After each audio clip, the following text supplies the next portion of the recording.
Hello, viewers. I am George Pearsall, and I would like to talk about political sectarianism. For starters, political sectarianism is described by Professor Eli J. Finkel as, quote, the tendency to adopt a moralized identification with one group and against another, end quote. This narrative framework can be found much more commonly in our everyday media as one might believe, becoming a staple strategy for politicians, news pundits, and late night TV show hosts. However, political sectarianism can further be divided into three main categories: othering, aversion, and moralization.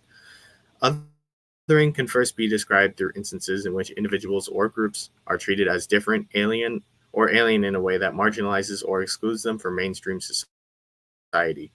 A notable example of othering occurs in recent politics is from political commentator Pat Buchanan, who wrote that Mexican immigrants were, quote, a fifth column that would transform America into a different country, end quote, a tactic used to frame foreigners as inherently hostile and different from the common American.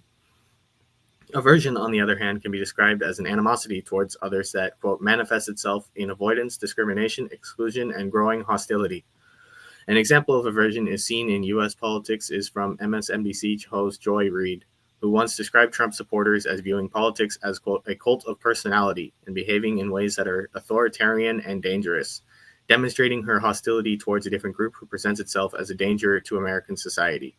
Finally, moralization can be seen as a narrative that, quote, converts preferences, cultural differences, or convictions into matters of right and wrong and good and evil. This can be seen from late night TV show host Stephen Colbert, who, quote, described pro Trump politicians as cowards who betrayed the country by supporting election lies. A similar tactic to aversion that frames the opposing side as inherently evil or misguided rather than explicitly posing as a danger. In many ways, this is inherently a problem for American society and the stable democracy we reside in, one that promotes a tolerance of ideas and strength through unity and political pluralism. With politics taking a steady turn towards hostility and sectarian divides, there often seems to be no real solution to combating the hatred that stems from it.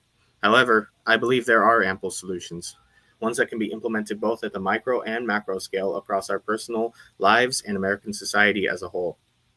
First, I would like to cover solutions I believe can be make a difference at a personal level. While I believe the path to restructuring American politics and media into a more bipartisan model, the first important step is to practice mindfulness and avoid indulging oneself in too much hostile rhetoric towards others. Rather, it is important not to view the world so much as a black and white narrative of good versus evil. Although objective good and evil definitely do exist and can be seen in American society, it is important to see the nuance that surrounds all things. Humans and human ideas are far more complex than a simple good versus evil narrative, and we can additionally take strides to reduce our natural urges to resort to outlets that enhance our cognitive dissonance. In doing so, we can take a path of mindfulness and better objectivity, understanding our opponents and their perspectives to rectify and enhance our own beliefs. Romans 12:2 states, "Do not conform to the pattern of this world, but be transformed by the renewing of your mind. Then you will be able to test and approve what God's will is, his good, pleasing, and perfect will." I believe that this should resonate to all Christians when viewing the world, for we must put our utmost emphasis on humbly serving Christ and staying on his road while staying clear from man made paths that separate us. In doing so, we can practice mindfulness and create a better worldview that is centered on the eternal teachings and life of Christ and not on temporary and ever changing human politics. Next, it is important to cover how politics affect us at a community level and how that too can be improved. As opposed to politics in one's personal life, there is an argument to make that local communities should conversely avoid politics in many ways altogether. Politics, regardless of their importance in everyday society, are an objective force for divide and hostility. In many ways, however, politicians and media pundits seek to embrace political discussion and involvement to all echelons of American society in order to better rally the common people to their respective causes. However, American communities are drawn not from politics and hostility, but from companionship and cooperation. Work environments, schools, and churches should largely steer clear of politics in efforts to combat political sectarianism, as changing narratives away from natural human cooperation towards combating humanistic politics fragments the harmony that makes so many communities remain together. Adversely, communities and local organizations can better promote a politics free atmosphere where people can focus on finding the strength and differences that come together and make up human society.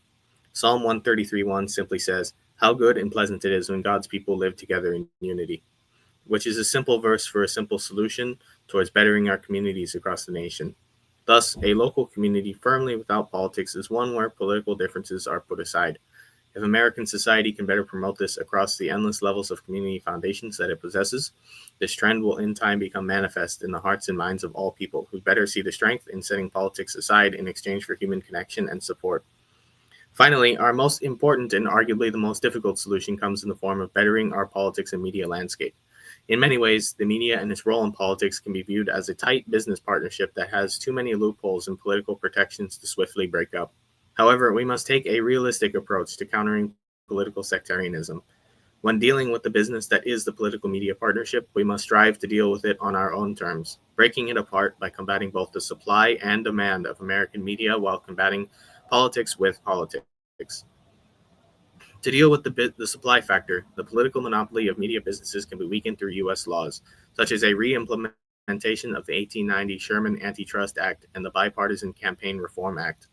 Both of these policies swiftly work to break apart the monopoly that the media has on American minds, while further distancing themselves from politicians when there is no room for utilizing their profitability, thus distancing the close bond between the media and the political lobbying it manifests itself in. This strategy can be seen as a breaking up of monopolies that will hopefully result in smaller and more diversified political thought, rather than creating two powerful political blocs that promote the aforementioned black and white, one sided against the other narrative of American politics. Additionally, we must also deal with the demand for political sectarianism. Political reforms can be made across U.S. schools, implementing curriculum that provides Americans with proper analytical tools to identify outraged media. Additionally, universities and academic institutions can promote public awareness of political sectarianism, all the while avoiding the interference of politics onto communities and apolitical organizations. Finally, it is important to view these efforts from a Christian lens that promotes patience and diligence to combat such a large and tightly knit puzzle in American society. James 1 2 through 3 says, "My brethren, count it all joy when you fall into various trials, knowing that the testing of your faith produces patience." This verse is incredibly important to consider for all Christians who wish to better American society and promote political tolerance and love. While the task to break up a firmly rooted institution in American society can seem daunting, God rewards us for our patience and hard work, knowing that the struggle against political sectarianism is a testament to our faith and good works. To conclude, although I believe politics in many ways works to divide our society, there too is much faith to be found in faith in human support. With time and diligence to bettering ourselves in our world, just as humanity has struggled time and time again in a relentless and indifferent world, I know that we will pull through once again. Thank you.